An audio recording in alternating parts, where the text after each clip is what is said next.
দর্শক, কদিন আগেই বিদায়ী সরকারের উপদেষ্টা রিজওয়ানা হাসান তিনি খুবই সগর্বে বললেন তার সরকারের আমলে কোনো সাংবাদিককে মতামত প্রকাশের জন্য জেলে যেতে হয়নি, নির্যাতনের শিকার হতে হয়নি। অথচ এখনও সাংবাদিক আনিস আলমগীর জেলে।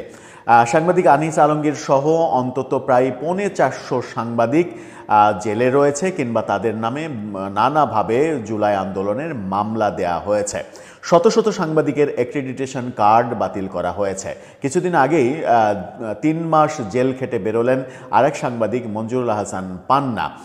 এই ঘটনাগুলো ঘটা সত্ত্বেও একজন উপদেষ্টা যখন এরকম দাবি করেন সেটাকে হাস্যকর হিসেবেই উপস্থাপিত হয়েছিল বলে আমরা দেখেছি। এবার গণমাধ্যম তাদের খোলস ছেড়ে বেরিয়ে আসছে। গণমাধ্যম স্টেট কার্ড বলছে অন্তর্বর্তীকালীন সরকারের ক্রোধের শিকার হয়েছেন সাংবাদিক আনিস আলমগীর, যিনি জেলে আছেন শুধুমাত্র অন্তর্বর্তীকালীন সরকারের সমালোচনা করার জন্য।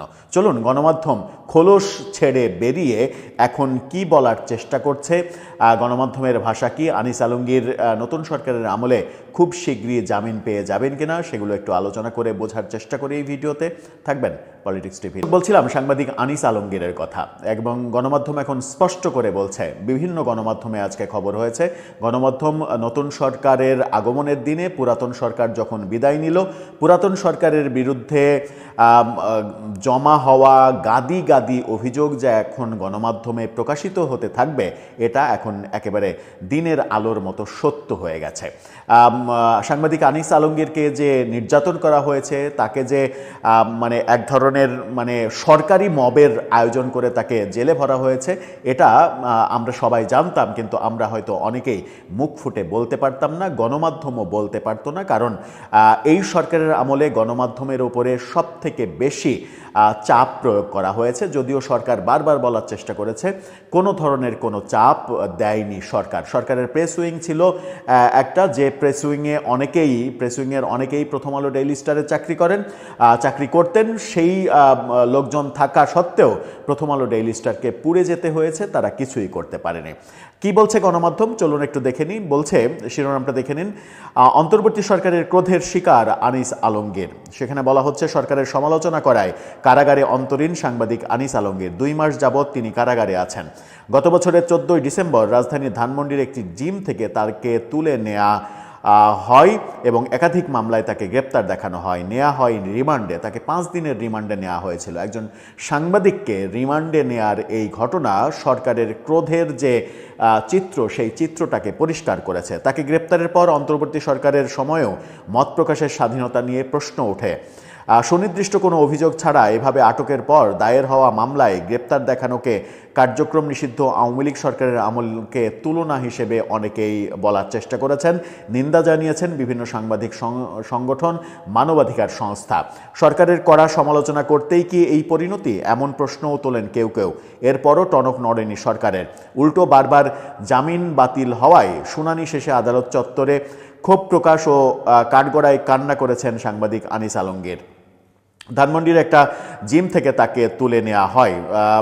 উত্তরা পশ্চিম থানায় একটি অভিযোগ দেন জুলাই রেভলিউশনারি অ্যালায়েন্স নামে একটি সংগঠনের সংগঠক আরিয়ান আহমেদ। তাকে দিয়ে দেওয়ানো হয়, আসলে তাকে ডিবি কার্যালয়ে নেওয়ার পরে রাতে তাকে দিয়ে মামলা, ওই জুলাই নেতাকে দিয়ে মামলা সাজানো হয়। মামলা সাজিয়ে সেই মামলায় পরদিন তাকে আদালতে নিয়ে রিমান্ড চাওয়া হয়। এই বলা হচ্ছে যে 5 আগস্টের পর সোশ্যাল মিডিয়া সহ বিভিন্ন টেলিভিশন টকশোতে নিষিদ্ধ সংগঠনকে ফিরিয়ে আনার প্রোপাগান্ডা চালিয়ে আসছেন, এরকম অভিযোগ তার বিরুদ্ধে।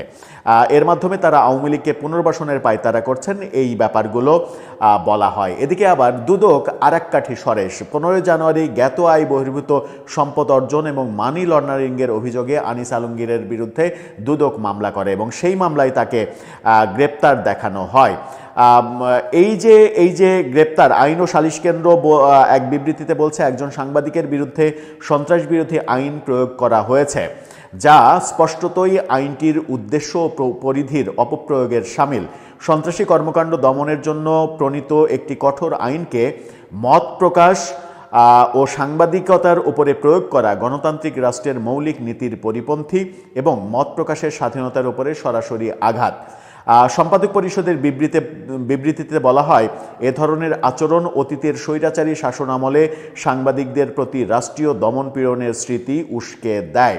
অর্থাৎ যে শেখ হাসিনার সরকারের আমলের সমালোচনা আমরা করছিলাম কিংবা অনেকে করছিলেন, সেই একই চিত্র কিংবা তার চাইতেও ভয়াবহ চিত্র তৈরি করেছে অন্তর্বর্তী সরকার এবং সর্বক্ষেত্রে রাজনৈতিক প্রতিহিংসার একটা উৎসব তৈরি করা হয়েছিল প্রফেসর ইউনূসের আমলে, অথচ প্রতিনিয়ত বড় বড় বুলি দেওয়া হয়েছিল। সাংবাদিক আনিস আলমগীরকে কেন গ্রেপ্তার করা হয়েছে? গ্রেপ্তার করা হয়েছে এই কারণে যে আনিস আলমগীর প্রফেসর ইউনূসের কড়া সমালোচনা করেছেন।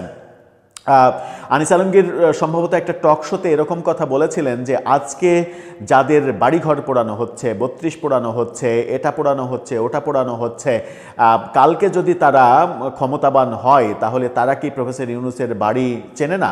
তারা কি গ্রামীণ ব্যাংকের ঠিকানা জানে না?